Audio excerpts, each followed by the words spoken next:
Hello, everyone. My name is Danny, and I'm reviewing The Mountain Between Us. It is a 2017 movie running 112 minutes, rated PG-13.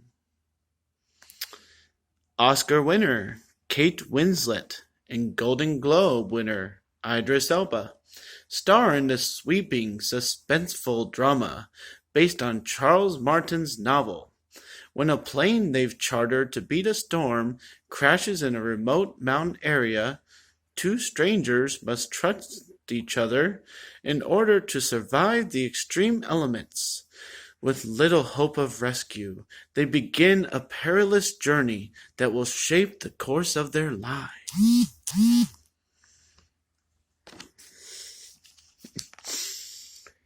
I'm going to start off by saying that this movie has pretty good action.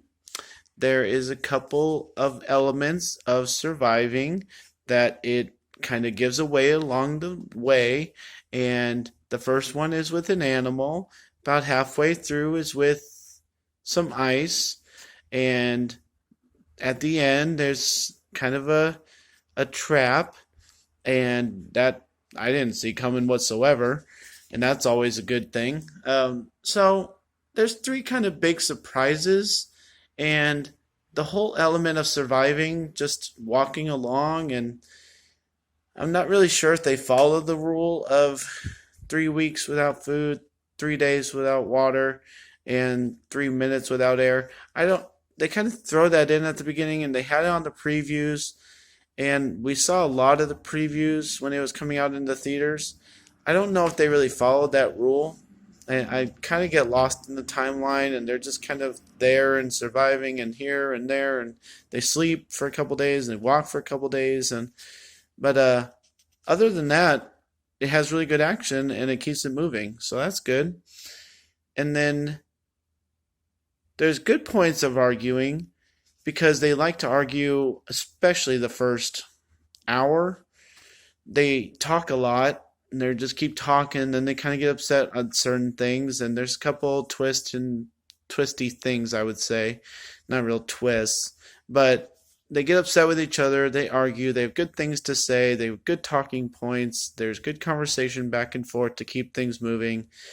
It just gets a little bit redundant, and that couple points, they kind of sound like little children arguing, and it kind of seems like the same thing back and forth of what they should say and not what they're really feeling as like normal human beings, just high-paid Hollywood actors.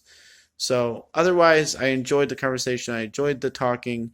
I enjoyed the survival parts of the movie. They all kept it moving. It was all pretty decent.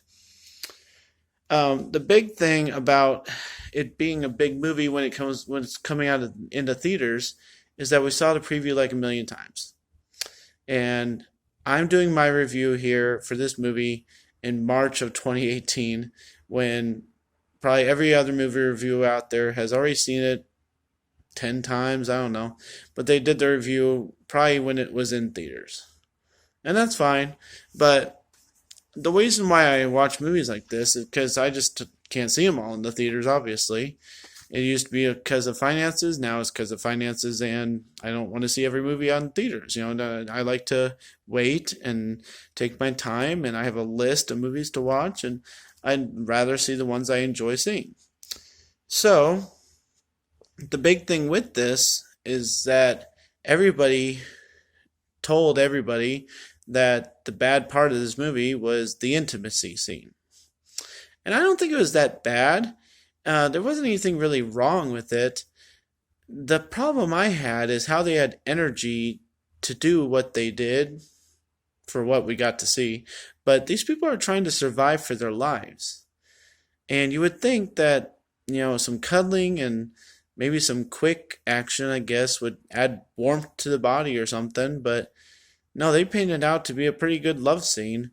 And I don't know how they had the energy for it whatsoever. They have some big scenes before and after that, and it just doesn't really fit.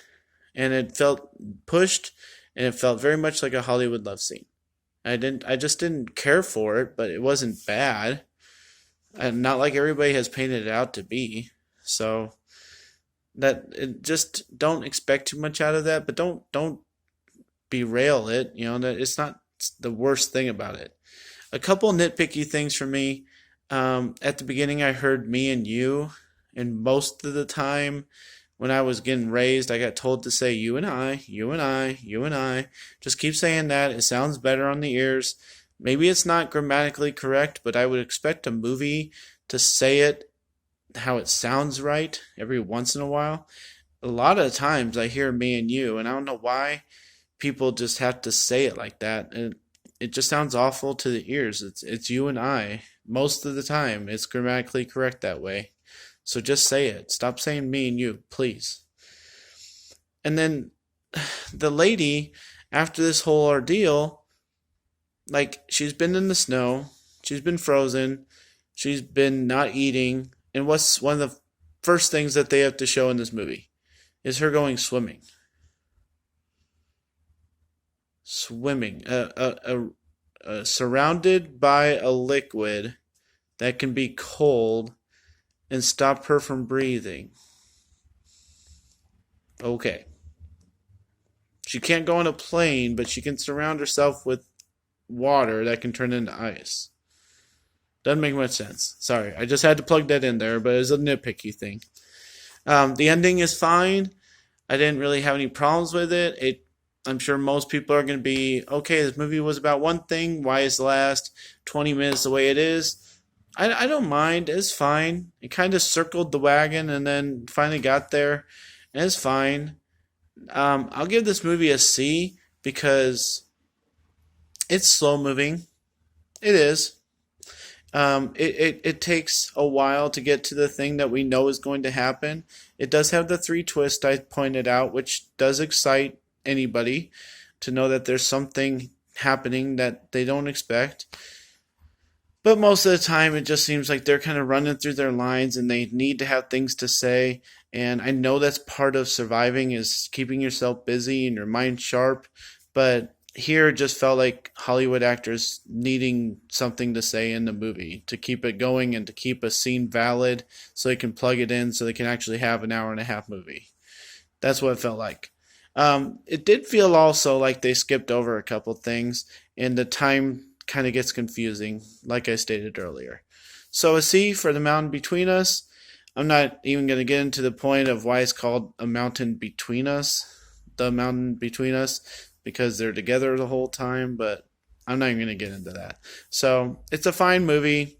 These two guys have done plenty of stuff that is worthy of acknowledgement, and I think this movie is fine. A lot of people have talked about it.